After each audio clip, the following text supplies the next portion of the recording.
તે દિવસે એક ડોસીને ભીખ માંગતી જોઈ. માં, ભીખ માંગસ તું? દીકરા નથી? બાપ, દીકરા હતા. ક્યાં ગયા દીકરા? નોકરી કરી દીધી? રાખતા નથી? કે ના બાપ, એવું નથી. મારા દીકરા 3 હતા અને ત્રણેય દીકરા આઝાદીના સંગ્રામમાં હોમાઈ ગયા. ભારત વર્ષને આઝાદ બનાવવા માટે આઝાદીના સંગ્રામમાં મારા દીકરા હોમાઈ ગયા.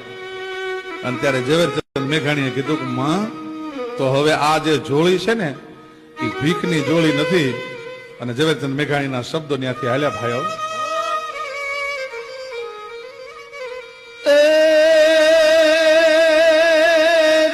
ટપકતી સો જોડી એ સમરાંગણ થી આવે